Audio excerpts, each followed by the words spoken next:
ഇന്ന് ഞാൻ വീഡിയോ എടുക്കാൻ വിചാരിച്ചതല്ല. ഇന്ന് എനിക്ക് അത്ര സന്തോഷമുള്ള ദിവസമല്ല. ഭയങ്കര മൂഡൗട്ട്. രാവിലെ മോനെ സ്കൂളിൽ പോകുമ്പോൾ ഒരു കുഴപ്പമില്ലാതെ പോയതാ. എപ്പോഴത്തെ പോലെ നല്ല ഉഷാറോടെ പോയതാ. സ്കൂളിലെത്തി ഒരു ഉച്ചയാകുമ്പോൾ ടീച്ചർ എന്നെ വിളിച്ചു. ആദ്യം മോനെ ഇങ്ങനെ ചെറിയ തലവേദനയും ഒരു പനീൻ്റെ ലക്ഷണം ഉണ്ടെന്ന് പറഞ്ഞിട്ട് ഞാൻ അങ്ങനെ മോനെ കൂട്ടാൻ വേണ്ടി സ്കൂളിലെത്തി അങ്ങനെ ഞാൻ മോനെയും കൂട്ടി അടുത്തുള്ള ആശുപത്രിയിൽ കാണിക്കാൻ വേണ്ടി പോയി. അവിടെ എത്തുമ്പോൾ ഡോക്ടറില്ല. ഡോക്ടർ ഫുഡ് കഴിക്കാൻ വേണ്ടി പോകുന്ന സമയമായിരുന്നു. ഡോക്ടർ 2 മണിക്ക് തിരിച്ചു വരുള്ളൂ എന്ന് പറഞ്ഞ് അങ്ങനെ ഞാൻ അവിടെ ഇരുന്നപ്പോൾ എനിക്ക് ഭയങ്കര ബോറടി. അങ്ങനെ ഒരു ചെറിയ വീഡിയോ എടുത്തതാണ്. ആ വീഡിയോ നിങ്ങൾക്ക് ഷെയർ ചെയ്യാമെന്ന് വിചാരിച്ചു. അങ്ങനെ നമ്മൾ ഡോക്ടറെ കാണിച്ച് ക്യാൻറ്റീനിൽ വന്ന് മോനൊരു ചായ വാങ്ങി കൊടുക്കാമെന്ന് വിചാരിച്ച് അങ്ങനെ നമ്മൾ ചായയും കഴിച്ച് പിന്നീട് ആദ്യം മോൻ്റെ സ്കൂളിലേക്ക് തന്നെ പോകണം. കാരണം മോന് 10ാം ക്ലാസ്സാണ്. അപ്പോൾ മോഡൽ പരീക്ഷയുണ്ട്.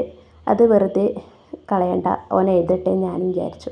അങ്ങനെ മോനെയും കൂട്ടി സ്കൂളിൽ ആദ്യം പോയി. അവൻ പരീക്ഷ എഴുതുന്നവരെ എനിക്ക് അവിടെ നിൽക്കേണ്ടി വന്നു. ഞാൻ അവിടെ നിൽക്കാം അങ്ങനെ പറഞ്ഞുകൊണ്ട് തന്നെയാണ് ഞാൻ മോനെയും കൂട്ടി ആദ്യം പരീക്ഷ എഴുതാൻ വേണ്ടി പോയത്. അപ്പോൾ സ്കൂളിലേക്ക് പോകുന്ന വഴികളാണ് ഈ കാണുന്നതല്ല. ഇതൊരു ചെറിയ കാഴ്ചകൾ മാത്രം. ഇതിൽ വലിയ എന്താ പറയുക, ഭയങ്കര കണ്ടു നിൽക്കാൻ ഇഷ്ടമുള്ള സ്ഥലങ്ങളുണ്ട്. അപ്പോൾ ആ പോകുന്ന വഴി മാത്രമാണ് ഇത്. അവിടെയുള്ള ബേക്കറിയും ചെരുപ്പ് കട അങ്ങനെ തുണി ഷോപ്പ് അങ്ങനെയുള്ള സ്ഥലങ്ങളാണ് ഈ കാണുന്നതല്ല.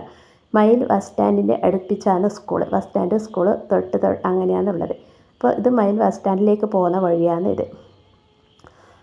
ഈ കാണുന്നതെല്ലാം ബസ് സ്റ്റാൻഡിലേക്ക് പോകുന്ന വഴികളാണ്. ഞാൻ അങ്ങനെ ഒരു വീഡിയോ ആയിട്ട് എടുത്തതൊന്നല്ല. ഞാൻ ഇങ്ങനെ പോകുമ്പോൾ ഒന്ന് ഇങ്ങനെ എടുത്തതേ ഉള്ളൂ. അതുകൊണ്ട് ക്ലിയർ ആയിട്ടൊന്നും കിട്ടിയിട്ടുണ്ടാവില്ല. ഇതൊക്കെ കണ്ടോ, ഇതെല്ലാം സ്കൂളിൻ്റെ അടുത്ത് എത്താനായി. ഇന്ന് കുട്ടികളെ സ്കൂളിൽ നിന്ന് വിട്ട് മോനെ 3:30-ക്ക് ശേഷമാണ് പരീക്ഷ. അപ്പോൾ സ്കൂൾ വിട്ടതിന് ശേഷം അപ്പോൾ സ്കൂൾ വിട്ട് കുട്ടികളെല്ലാം പോയി തുടങ്ങി. നമ്മൾ അതാ സ്കൂളിലെത്തി. ഇതാണ് മയ്യിൽ ഗവൺമെൻറ് ഹൈസ്കൂള്. പിന്നെ എനിക്കൊരു സന്തോഷം നൽകുന്ന സ്കൂളും കൂടിയാണ്. ഞാൻ പഠിച്ച സ്കൂളാണത്. എൻ്റെ പഴയ കുട്ടിക്കാല ഓർമ്മകളെല്ലാം ഇവിടെ വന്നപ്പോൾ കിട്ടി. അപ്പോൾ ഞാൻ പഠിക്കുമ്പോൾ ഇതല്ല കേട്ടോ, എന്താ പറയുക, പഴയ കെട്ടിടങ്ങളാണ്. അപ്പോൾ ആ കെട്ടിടങ്ങളൊന്നും അടിയില്ല. ഒരു ചെറിയ ഒരു കെട്ടിടം മാത്രം എനിക്കത് കണ്ടു. ബാക്കി കെട്ടിടങ്ങളെല്ലാം മാറി. ഇതെല്ലാം പുതിയ പുതിയ ബിൽഡിങ്ങാണ്. ഇനിയും അവിടെ പുതിയ ബിൽഡിങ്ങുകൾ ഇഷ്ടംപോലെ എന്താ പറയുക തുടങ്ങുന്നുണ്ട്. അവിടെ പണി നടന്നുകൊണ്ടേ ഇരിക്കുന്നുണ്ട്.